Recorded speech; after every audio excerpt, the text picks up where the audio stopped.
namang nanaisin mong tikman. Mga kakaibang pagkain na dito mo lang makikita.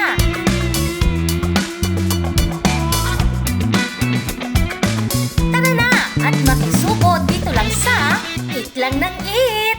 Isa ang street food sa paboritong merienda ng mga Pinoy dahil bukod sa mura na ay tiyak na mabubusog ka pa. Para sa mga biyahero at sa mga mapapadaan lang na naghahanap ng perfect merienda na hindi aaray ang bulsa.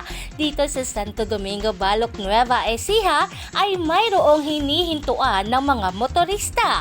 Iyan ay ang turon na kakaiba dahil hindi lang ito basta saging, meron din itong ube at buko kaya naman masustansya. Ang kanila namang pamatid uhaw ay ang purong buko juice. Dito nga sa highway ng Balok sa magkabilang gilid ay nakahilera ang mga naglalako ng mga swak sa budget na pangmerienda at isa na nga dyan ang Danikas Bukuhan.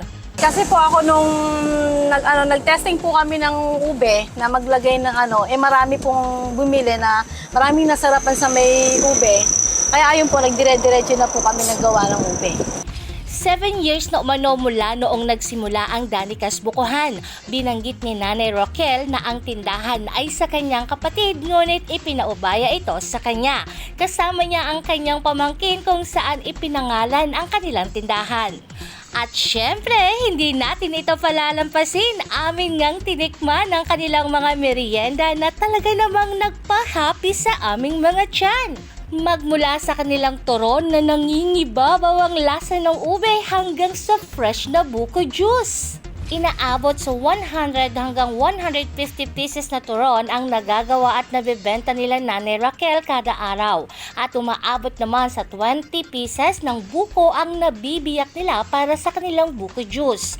Bukod sa turon at sa buko juice ay mayroon din silang tindang okoy at mga lumpiang gulay. Sa kabuuan ng kanilang kinikita kada araw, umaabot umano ito sa 3,000 pesos, sapat para sa kanilang mga gastusin para mabuhay. Ayon kay Nanay Raquel, siguradong malinis ang kanilang mga paninda dahil hinuhugasan niyang maigi ang mga gamit niya mula sa pagluluto hanggang gamit niya sa pagtitinda.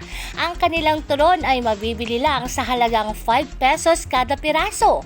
Ang kanila namang buko juice ay may 10 piso at meron ding 20 pesos depende sa laki ng baso. Kaya kung may 20 pesos ka, tiyak na mabubusog ka na. Bukas ang Danikas Bukuhan mula alas 8 ng umaga hanggang alas 5 ng hapon araw-araw.